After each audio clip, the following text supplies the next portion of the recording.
هاتوا لتر الحليب اللي موجود في التلاجة وتعالوا نعمل تحلية سهلة وسريعة ولذيذة وفي منتهى الجمال بدون بيض وبدون فرن.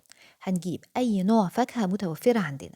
استعملت هنا موز مع تفاح وعنب ويوسفي. هنقطعهم لمكعبات صغيرة خالص. بعد كده هنجيب أي علبة أو أي صينية أي فورمة موجودة عندنا لأنها مش هتدخل الفرن، فأي شكل نحبه نستعمله.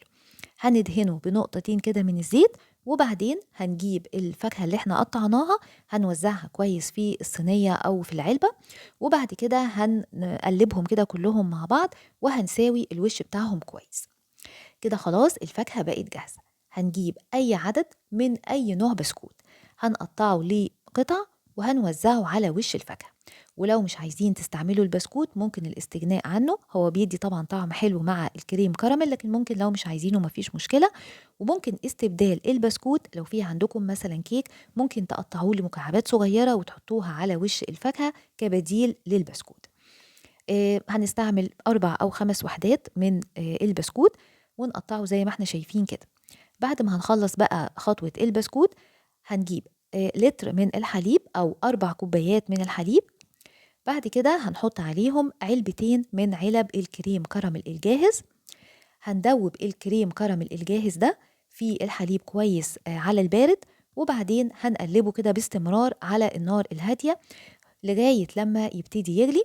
وأول ما يغلي هنقلبه برضو ونسيبه على النار الهادية يغلي لمدة دقيقتين، وبعد كده هنرفعه من على النار وهنسيبه على جنب لغاية لما يبرد شوية قبل ما نحطه على الفاكهة. كده خلاص بعد ما طفينا عليه هنرفعه بقى من على النار وهنسيبه لما يبرد شوية، وبعدين هنصبه على الفاكهة مع البسكوت اللي احنا حضرناهم في الأول. بعد ما هنصب كمية الكريم كراميل كلها هنسيبه لغاية لما يبرد شوية. بعد كده هنغطيه وهنحطه في التلاجة ليلة كاملة، أقل حاجة من 3 ل4 ساعات عشان يبقى الكريم كراميل متماسك، والأحسن إن احنا نسيبه ليلة كاملة في التلاجة. كده بعد خلاص ما غطيته وهحطه بقى في التلاجة، وتاني يوم أو بعد ال4 أو ال5 ساعات هنقلب الكريم كراميل وهيتقلب معانا بسهولة لأن احنا كنا حاطين نقطتين الزيت في الأول، ودي بتسهل جدا إن هو يتقلب بسهولة.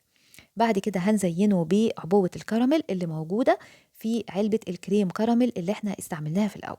هنزينه بقى كده كله، وممكن كمان نحط عليه شوية من المكسرات المجروشة، وبكده يبقى عملنا تحلية لذيذة جدا وسهلة وسريعة ما بتاخدش أي وقت خالص، وفكرتها جميلة وبسيطة وفي منتهى الجمال. إن شاء الله تجربوها وتعجبكم. يا ريت ما تنسوش تعملوا لايك على الفيديو، ويا ريت كمان ما تنسوش تقولوا لي رأيكم في التعليقات، وأقول لكم بقى مع السلامة وأشوفكم إن شاء الله المرة الجاية.